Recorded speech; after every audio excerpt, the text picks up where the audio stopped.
ஆதிகளை ஈனப்படுத்தினவன். 13, 14 ஆகிய வசனங்களில் தான் அவனுடைய முக்கியமான கேடு விவரமாய் சொல்லப்பட்டிருக்கிறது. வாசியுங்கள் 13, 14. நான் வானத்துக்கு ஏறுவேன், தேவனுடைய நட்சத்திரங்களுக்கு மேலாக என் சிங்காசனத்தை உயர்த்துவேன், வடபுறங்களில் உள்ள ஆராதனை கூட்டத்தின் பர்வதத்திலே வீற்றிருப்பேன் என்றும், நான் மேகங்களுக்கு மேலாக உன்னதங்களில் ஏறுவேன், உன்னதமானவருக்கு ஒப்பாவேன் என்றும் நீ உன் இருதயத்தில் சொன்னாயே. பாருங்கள், இங்கே சொல்லப்பட்டிருக்கு. அவன் எல்லாம் இப்படியே கேடுல வளர்ந்து வளர்ந்து கடைசியில என்ன பண்ணிட்டானா, மொத்தமாக உன்னதமானவருக்கு ஒப்பாவேன், தேவாதி தேவனுக்கு ஒப்பாக நான் மாற வேண்டும், என்னை உண்டாக்கின தெய்வத்துக்கு ஒப்பாக நான் மாற வேண்டும், அந்த வடபுறத்தில் உள்ள ஆராதனை கூடத்திலே நான் உட்கார வேண்டும், தேவனை எல்லாரும் ஆராதிக்கிறது போல என்னையும் வந்து ஆராதிக்க வேண்டும் என்றெல்லாம் எண்ணம் கொண்டான். அன்றைக்கு ஆண்டவர் அவனை அடித்து கீழே தள்ளினார். அல்லேலூயா.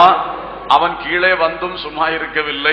இன்றைக்கு பலவிதமான பெயர்களை சொல்லிக் கொண்டு அந்த பெயர்கள் மூலமாக தன்னை மக்கள் ஆராதனை செய்யும்படியாக வஞ்சித்து அந்த ஆராதனை எடுத்துக்கொண்டே இருக்கிறான். ஆமென். இன்றைக்கு அதுதான் நடந்து கொண்டிருக்கிறது. மக்கள் அறியாமையினாலே அவனை ஆராதித்துக் கொண்டிருக்கிறார்கள். பல்வேறு காரியங்களை சொல்லி கடைசியில் ஆராதனை யாருக்கு நேரா போகுது? இந்த விழுந்து போன தூதனுக்கு நேராக போய்கொண்டே இருக்கிறது. ஸ்தோத்திரம். இப்படிப்பட்ட ஒரு தூதன் 14ஆம் அதிகாரம் 16ஆம் வசனத்தில் சொல்லப்பட்டிருக்கிறது. பூமியை தத்தளிக்க பண்ணினவன் சாத்தான், பூமியை தத்தளிக்க பண்ணினவன், ராஜ்யங்களை அதிர பண்ணினவன். 17ஆம் வசனத்திலே உலகத்தை வனாந்தரமாக்குகிறவன், நகரங்களை அழிக்கிறவன். இது அவ்வளவு சாத்தான் இன்றைக்கும் செய்து கொண்டிருக்கிற வேலை. உலகத்தை வனாந்தரமாக்குகிறவன் உள்ளங்களையும் வனாந்தரமாக்குகிறான், இல்லங்களையும் வனாந்தரமாக்குகிறான். அவன் எங்கே வருகிறானோ அங்கே செழிப்பு இருக்காது, அங்கே ஆசீர்வாதம் இருக்காது. அல்லேலூயா. சுவிசேஷம் கடந்து வரும் பொழுது, இயேசு கடந்து வரும் பொழுது அந்த உள்ளம், அந்த இல்லம், அந்த நகரம், அந்த கிராமம் ஆசீர்வதிக்கப்படும். அல்லேலூயா. தர்மபுரி மாவட்டத்திற்கு கடந்த நாட்கள் 3 நாட்கள் நாங்கள் பயணம் செய்த பொழுது அடிக்கடி எல்லாரும் நாங்கள் பேசிக்கொண்ட காரியம் இதுதான். ஒரு 20 ஆண்டுகளுக்கு முன்பு 1985 நம்முடைய ஸ்தாபனம் சார்பாக தர்மபுரியில் ஊழியம் ஆரம்பிக்கப்பட்ட பொழுது அந்த தர்மபுரியில் இருந்த வறண்ட நிலைமை எப்படிப்பட்ட நிலை. இன்றைக்கு எங்க போய் ஹால்ட் பண்ணாலும் உடனே இளநீர் ரெடியா வச்சிருக்காங்க. எங்க பார்த்தாலும் இளநீர், தர்பூசணி சாப்பிடுங்க. காய்கறிகள் எல்லாம் இன்றைக்கு செழிப்பா விளைந்து கொண்டிருக்கு, தானியங்கள் செழிப்பாக இருக்கிறது. சொல்லார்கள், தர்மபுரி பார்டர் கிராஸ் பண்றதுக்கு முன்னால எங்கேயாவது சந்தையில நிறுத்தி வாங்கிட்டு போங்க, சேலம் போனா காஸ்ட்லியா இருக்கும் காய்கறிகள்.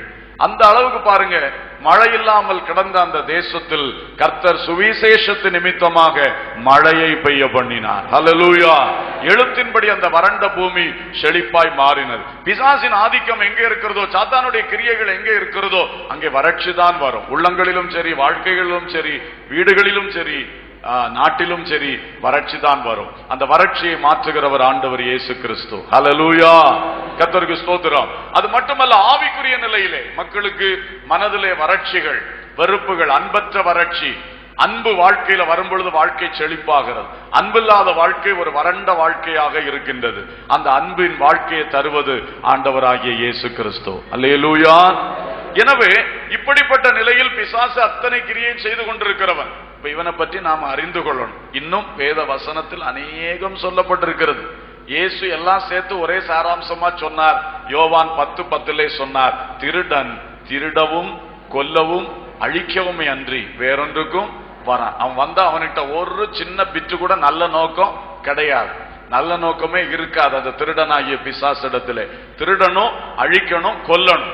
மனுஷனிடத்தில் வந்தால் அந்த நோக்கத்தோடு தான் வருவான். ஒரு தேசத்துல போனான்னா அந்த நோக்கத்தோடு தான் போவான். ஒரு பட்டணத்துக்குள்ள, ஒரு வீட்டுக்குள்ள புகுந்தான்னா இந்த நோக்கத்தோடு தான் போவான். அந்த வீட்டில இருந்து என்ன திருடலாம், அந்த வீட்டில் எதை அழிக்கலாம், அந்த வீட்டை எப்படி கொல்லலாம், எப்படி நாசம் பண்ணலாம், இதேதான் அவனுடைய நோக்கம். இதுதான் நம்முடைய எதிராளியாகிய பிசாசு, சாத்தான்.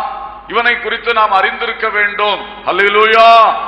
பாருங்கள், இன்றைக்கு அநேக சாத்தானை குறித்து ரொம்ப பயப்படுகிறோம். இப்ப நான் பட்டியல் போட்ட உடனே கூட சாசு இதெல்லாம் செய்வானா, உலகத்தையே வனாந்தரம் ஆக்கிடுவானா, அப்ப என்ன சும்மா விடுவானா என்று சொல்லி நாம நினைத்து பயப்படுவோம். ஆனால் மறுபக்கம் நீங்கள் யோசித்து பார்க்கணும், இவன் யார்? இவன் தேவனை ஆராதிக்கும்படி தேவனால் உண்டாக்கப்பட்ட ஒரு தூதன். தூதன்ல ஒரு குரூப், கேரூப். அல்லேலூயா. இப்ப தூதனை பற்றி வேதம் சொல்லுது, அவர்கள் தேவனுடைய பணிவிடை ஆவிகள் என்று எபிரேயர்ல படிக்கிறோம். அவர்கள் தேவனால் அனுப்பப்படும், சொல்லுங்க, பணிவிடை ஆவிகள். பணிவிடை ஆவிகள்னா நம்ம பாஷையில் எப்படி சொல்லலாம்? வேலைக்காரர்கள், அப்படிதானே? தேவனுடைய தூதர்கள் யார்? தேவனுடைய வேலைக்காரர்கள். அந்த வேலைக்காரர்ல ஒருத்தன் தேவனுக்கு எதிரியா மாறிட்டான், தேவனுக்கு சத்துருவா மாறிட்டான். அவன் மனுஷர்களுக்கு எதிராக இருக்கிறான், தேவனுடைய திட்டங்களுக்கு எதிராக இருக்கிறான். அதான் சாத்தான். ஆனால் நாம் யார்? மறுபக்கம் நம்மை பார்க்கணும். நாம் யார்?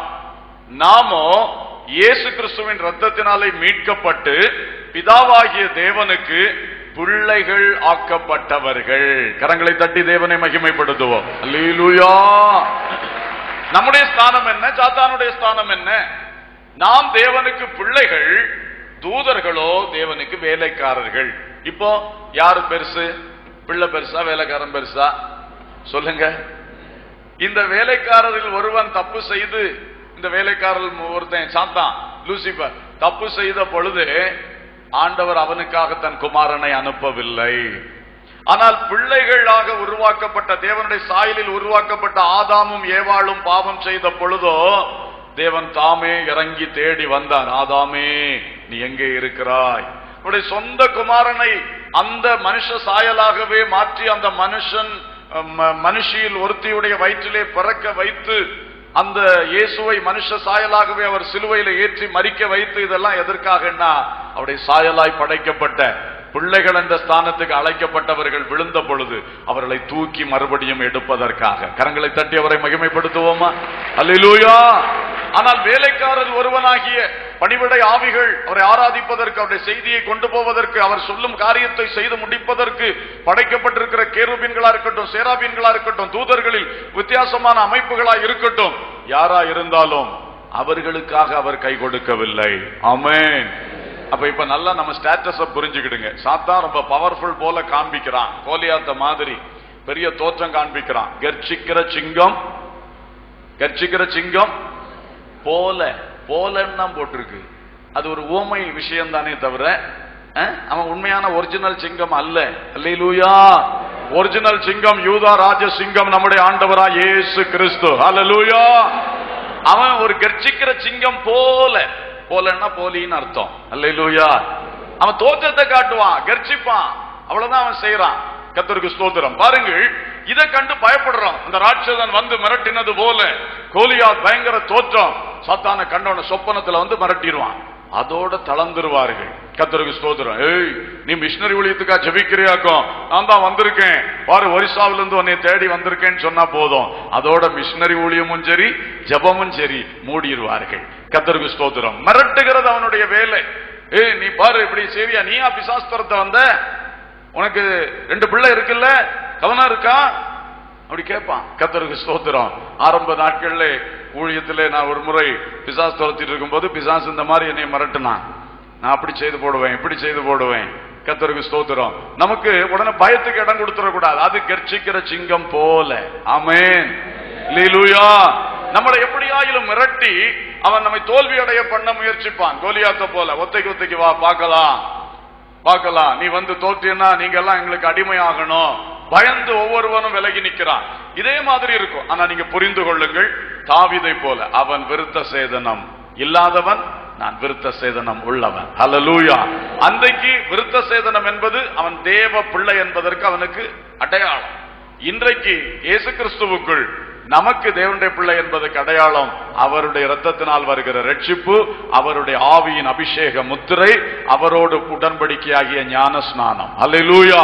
இவைகளை செய்து தேவனுடைய சத்தியத்தை கீழ்ப்படிந்து தேவனுடைய பிள்ளை என்ற ஸ்தானத்தில் நாம் நிற்கும் பொழுது நமக்கு அந்த ஒரு தைரியமும் அந்த ஒரு அறிவும் இருக்கணும். நான் தேவ பிள்ளை என்ற ஸ்தானத்தில் நின்று இந்த விழுந்து போன வேலைக்காரரில் எதிரியாய் மாறின இவனுக்கு எதிராக நான் நிற்கிறேன். அல்லேலூயா. உங்க வீட்டுல வேலை செஞ்சிட்டு இருந்த ஒருத்தன், அதுல ஒரு முக்கியமானவன் வச்சுக்கங்க, அவன் உங்க வீட்டுக்கு துரோகம் பண்ணிட்டு தப்பு பண்ணிட்டு போய் உங்க வீட்டுக்கு எதிராக செயல்பட்டுக்கிட்டு இருக்கான்.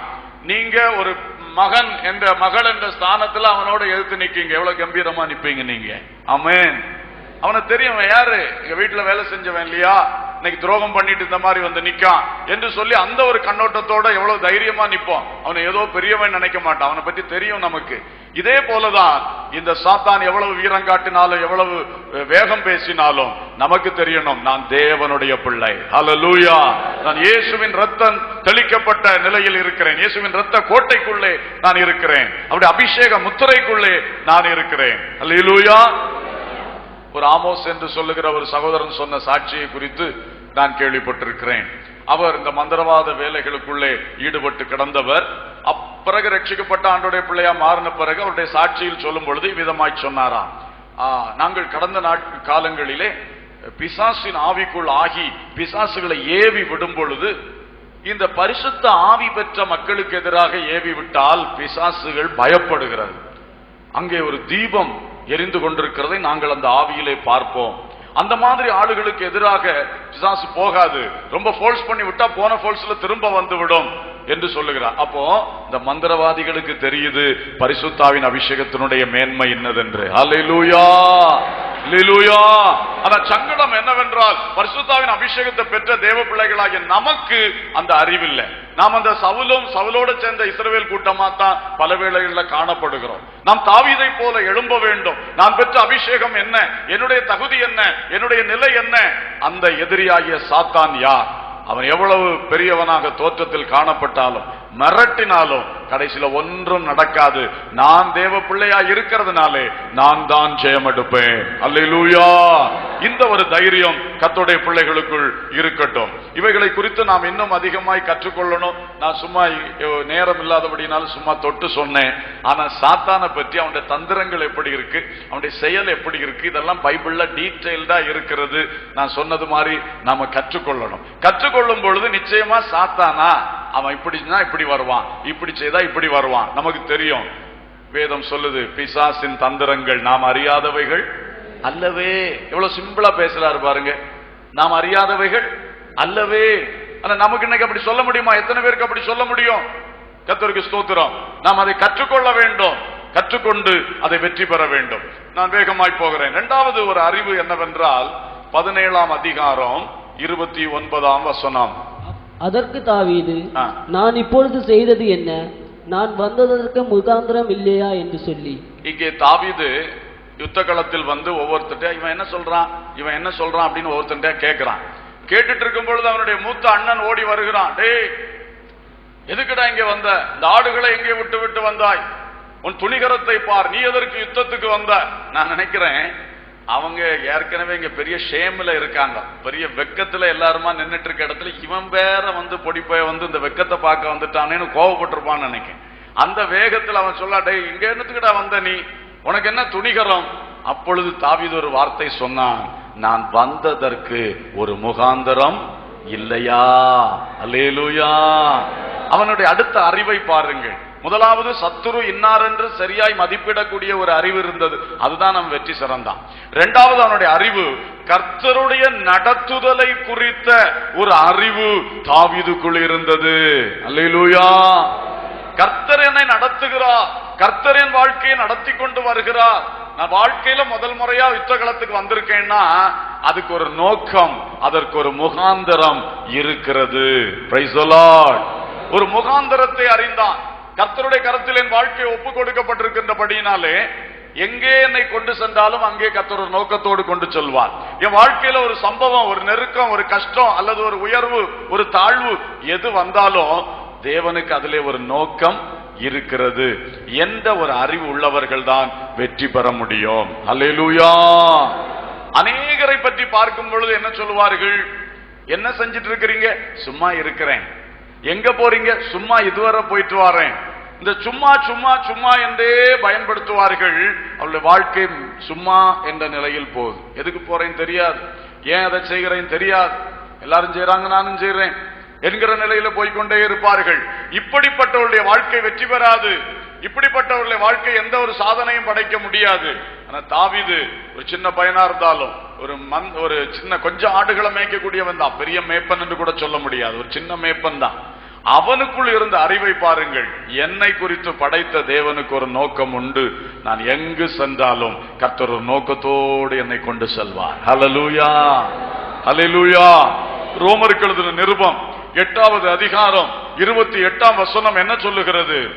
அன்றியும் அவருடைய தீர்மானத்தின்படி அழைக்கப்பட்டவர்களாய் தேவனிடத்தில் அன்பு கூறுகிறவர்களுக்கு சகலமும் நன்மைக்கு ஏதுவாக நடைபெறுகிறது என்று அறிந்திருக்கிறோம். அல்லேலூயா.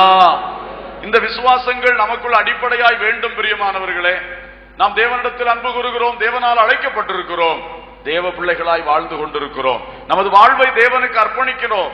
அப்படி என்றால் நம்முடைய வாழ்க்கையில வரக்கூடிய உயர்வோ தாழ்வோ, நெருக்கமோ விடுதலையோ, சந்தோஷமோ துக்கமோ, நஷ்டமோ லாபமோ, எல்லா காரியமுமே பிந்தின நாட்களில் நன்மைக்கு ஏதுவாக.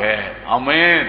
எல்லாம் நன்மையா நடக்குன்னு சொல்லல, நன்மைக்கு சொல்லுங்க ஏதுவாக, நாளைய நன்மைக்கு ஏதுவாக. யோசேப்புக்கு சகோதரர்கள் செய்யல தீமை சொல்லி மாளாது, அவ்வளவு தீமை செய்தார். இந்த சகோதரர்கள் துன்மார்க்கத்தனமான ஆட்கள், ஆனா அவனுங்களுக்கெல்லாம் ஒரு கேடும் கிடையாது. நல்ல நீதிமானாக ஒரே ஒருத்தர் இருந்தா அவனுக்கு தான் அத்தனை பாடுகள். அப்ப நியாயமா ஒருத்தனுக்கு கேள்வி வரும், என்னையா நீதி, என்ன நீதிமான், என்ன சுத்தமா வாழ்ந்து என்ன பிரயோஜனம், எனக்கு தானே எல்லா பாடும் வருகிறது, துன்மார்க்கனுக்கு ஒரு பாடும் இல்லையே. யோசேப்புக்கு தானே இத்தனை பிரச்சனை, யோசேப்புடைய அண்ணன்மார்கள் ஒருவனுக்கும் எந்த பிரச்சனையும் இல்லையே, இத்தனை பாடுகள். ஆனா கடைசியில சொன்னான், சகோதரர்களே, நீங்கள் எனக்கு தீமை செய்ய நினைத்தீர்கள், தேவனோ அதை நன்மையாக முடிய பண்ணினார். கரங்களை தட்டி தேவனை மகிமைப்படுத்துவோம். அல்லேலூயா. அதனாலதான் பொறுமையோடு சகித்தான், ஒவ்வொரு தீமையும் பொறுமையோடு சகித்தான். காரணம் அது தீமை, ஆனால் அதுக்கு மறு வார்த்தை என்னன்னா நன்மைக்கு ஏதுவாக. இன்றைய தீமை நாளைய நன்மைக்கு ஏதுவாக. அல்லேலூயா. இன்று நான் அனுபவிக்கின்ற தீமை அல்லது கஷ்டம் அல்லது நஷ்டம் அல்லது நெருக்கம் நாளைய ஆசீர்வாதத்திற்கு, உயர்வுக்கு, நன்மைக்கு ஏதுவாக. ஆமென். இன்றைக்கு நான் சகிக்கிற தீமை கஷ்டம் நாளைய ஆசீர்வாதத்தின் படிகள். Praise the Lord. இது நல்ல ஒரு வெளிச்சமா இருக்கு. அப்ப கர்த்தர் எல்லாவற்றையும் அவருடைய ஆதீனத்தில் வச்சிருக்கிறார். நான் அவருடைய பிள்ளை, என் வாழ்க்கையை அவர் கையில் ஒப்பு கொடுத்திருக்கிறேன். என் சரீரத்தை அவர் வாழும் ஆலயமாக பரிசுத்தாவிக்கு நான் இடம் கொடுத்திருக்கிறேன். அவரை மகிமைப்படுத்தி வாழும்படி, சித்தம் செய்யும்படி அர்ப்பணித்து தினமும் அதுக்காக ஆண்டவர்கிட்ட கேட்டுக்கொண்டிருக்கிறேன். அப்ப என் வாழ்க்கையில எது வந்தாலும் அதற்கு ஒரு முகாந்தரம் உண்டு. ஹல்லேலூயா. இந்த முகாந்தரம் வந்தது ரொம்ப அதிசயமா வந்துச்சு. தேவன் தாவீதை கூப்பிட்டு, மகனே தாவீது, இதோ நான் தேவன் பேசுகிறேன், நீ புறப்பட்டு யுத்த களத்துக்கு போ என்று அவர் சொல்லவில்லை. அவனுடைய சொந்த தகப்பன் ஈசாய் திடீர்னு கூப்பிட்டார், மகனே நீ போய் யுத்த களத்துல போய் அன்னைமார பார்த்துட்டு விசாரிச்சு இந்த தின்பண்டங்களை கொடுத்துட்டு வாப்பா. அந்த அப்பாவுக்கு, பூலோகத்தில் கொடுக்கப்பட்ட அப்பாவுக்கு அவன் கீழ்ப்படிந்தான். அந்த கீழ்ப்படிதல் தான் பரலோக அப்பாவுடைய சித்தத்தை அவன் வாழ்க்கையில் நிறைவேற்ற உதவிகரமாயிருந்தது. அல்லேலூயா. பூலோக தகப்பன் கூப்பிட்டு அனுப்பினார், ஆனால் உண்மையில் அது பரலோக தகப்பன் முகாந்தரத்தோடு அனுப்பின காரியமாக இருந்தது. Praise the Lord. இதை புரிந்து கொள்ளாம சிலர் என்ன சொல்லுவாங்க, அந்த தேவன் என்னோட பேசட்டும் பார்க்கலாம். உனக்கு மேல் வைக்கப்பட்டிருக்கிற அதிகாரத்துக்கு நீ கீழ்ப்படியும் பொழுது தேவன் அதையே பயன்படுத்தி உன்னை ஆசீர்வதிக்க முடியும். ஆமென். எத்தனையோ இடங்கள் அப்படிப்பட்ட காரியத்தை நம்ம பார்க்கிறோம். சிலருக்கு அதிக ஞானிகளாக மாறுவார்கள், தங்களுக்கு கொடுக்கப்பட்ட பெற்றோருக்கு கீழ்ப்படிய மாட்டார்கள், கணவனுக்கு மனைவி கீழ்ப்படுகிறது கிடையாது, நடத்துகிற ஊழியக்காரர்களுக்கு கீழ்ப்படிய மாட்டார்கள், தங்களுக்கு மேல் வைக்கப்பட்டிருக்கிற அதிகாரிகளுக்கு கீழ்ப்படிய மாட்டாங்க. எல்லாம் எனக்கு தான் தெரியும் நினைப்பாங்க. அது தேவனுக்கு பிரியமானது அல்ல. உங்கள் மேல வைக்கப்பட்டிருக்கிற நீங்க கீழ்ப்படியும் பொழுது அந்த கீழ்ப்படிதலுக்குள்ளே தேவன் உங்களை ஆசீர்வதிப்பார். ஹல்லேலூயா. அதற்குள்ளே தேவனுடைய முகாந்தரம் வெளிப்படும். கர்த்தருக்கு ஸ்தோத்திரம். எனவே அந்த முகாந்தரத்தை புரிந்தவர்களாக தாவீது, அவன் தேவனுடைய வேலையை தான் பார்த்தான். எங்க அப்பா அனுப்பினார்னு அவன் பார்க்கல. கர்த்தருக்கு ஒரு நோக்கம் இருக்கிறது. இது கர்த்தருடைய வேலை, கர்த்தருடைய நடத்துதல்.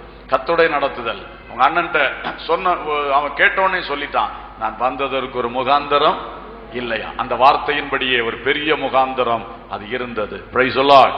மூணாவது பார்க்கிறோம், தெரிந்தபடினாலே சுருக்கமாக வசனம் வாசிக்க வேண்டாம். 1 சாமுவேல் 17:34 36 வரைக்கும் படிக்கிறோம்.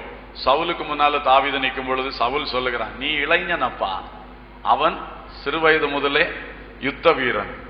பாருங்க, அவனுக்கு சவுலுக்கு சத்ருவ குறித்த அறிவு எப்படி இருக்கு பாத்தீங்களா? சத்ருவ பயங்கரமா மதிப்பிடுறான் சவுல். என்ன சொல்றான், தம்பி உனக்கு ஆட்டுக்கு பின்னால பேபேன்னு சொல்லத்தான் தெரியும்பா, அவன் சின்ன வயசுல அவன் பிறந்து வளர்ந்ததே அவன் யுத்த வீரனா பிறந்து வளர்ந்துருக்கான்ப்பா அப்படின்னு சத்ருவை இவ்வளவு வைத்து பேசிட்டு இருக்கான் சவுல். அப்ப இவன் சொல்றான், அந்த சவுல் தடை பண்றார், நீ இளைஞன். அதுக்கு இவன் பதில் கொடுக்கிறான், நான் உமது அடியானாகிய நான் ஆடுகளை மேய்த்து கொண்டிருந்த போது ஒரு விசை ஒரு சிங்கமும் ஒரு விசை கரடியும் வந்தது, அவைகளை உமது அடியான் என்ன செஞ்சிட்டேன், கிழித்து போட்டு விட்டேன், ஆட்டை காப்பாற்றி விட்டேன். அதுபோல அவைகளில் ஒன்றை போல இந்த விருத்த சேதனம் இல்லாத பெலிஸ்தனும் இருப்பான். ஒரு சிங்கத்தை போல ஒரு கரடியை போலதான் நான் இந்த கோலியாத்தை மதிப்பிடுறேன் ஐயா. நீங்க ஏதோ சொல்றீங்க அவன் பிறந்ததுல இருந்தே போர் வீரன்னு சொல்லி, அதெல்லாம் நான் யோசிக்கல. நான் யோசிக்கிறேன், ஒரு சிங்கம் ஆட்டப்பிடிக்க வந்த சிங்கம் ஆட்டப்பிடிக்க வந்த கரடியை போல என் தேவனுடைய ஆடுகளாகிய இஸ்ரவேல் பிள்ளைகளை பிடிக்க வந்த ஒரு கோலியாத், அந்த கண்ணோட்டத்துல தான் நான் பார்க்கிறேன். இந்த பாஸ்ட் எக்ஸ்பீரியன்சஸ், கடந்து வந்த பாதைகளை குறித்த அறிவு, அல்லேலூயா, கடந்து வந்த பாதைகளை குறித்த அறிவு விசுவாசத்தை அவனுக்குள் எழுப்பி விட்டது. அந்த ஒரு விசுவாசத்தை அவன் அறிக்கை பண்ணுகிறான். கடந்து வந்த பாதைகளை குறித்த அறிவை அவன் மறந்து விடாதபடி அந்த அறிவில் அவன் இருந்தனால அது அவனுக்கு கை கொடுத்தது. சவுலும் உடனே பச்சை கொடி காட்டி விட்டார். அல்லேலூயா, கர்த்தருக்கு ஸ்தோத்திரம். கவனியுங்கள், பலவேளை தேவன் நம்மை சிறு வயது முதலே கரம் பிடித்து நடத்தி கொண்டு வருகிறார். நம்மை அழைத்து முதல் அவர் நடத்துகிற ஒவ்வொரு பாதையை நீங்க சிந்திச்சு பாருங்க. நாம் சபையில சாட்சி சொல்றோம். இன்னைக்கு அநேகர் சாட்சி சொன்னீங்க, டைம் தான் நம்ம கட் பண்ண வேண்டியதாக இருந்தது. ஆனால் ஒவ்வொருடைய சாட்சியும் பிரயோஜனமாக இருந்தது. நீங்கள் கடந்து வருகிற பாதைகள், அல்லேலூயா, கர்த்தர் உங்களை நடத்தி வருகிற பாதைகள். அப்ப இந்த பாதைகளை மறக்க கூடாது. ஒரு நாள் சாட்சி சொல்லிட்டேன், நான் சொன்ன தப்பா நினைச்சிடாதீங்க. சபையில நான் பொருத்தனை பண்ணேன், சபையில சாட்சி சொல்லுவேன், அப்ப அந்த சாட்சி சொல்லிட்டேன் முடிஞ்சிட்டு நினைக்க கூடாது. இதை நம்ம மனசுல வச்சிருக்கணும். அல்லேலூயா. தாவீதை போல சில சம்பவங்கள் இனி நம்முடைய வாழ்க்கையில் வரும். அப்பொழுது அன்றைக்கு ஒரு நாள் கர்த்தர் எனக்கு இப்படி ஒரு நன்மை செய்தார், இன்றும் அதை செய்ய அவர் வல்லவராயிருக்கிறார். ஆமென்.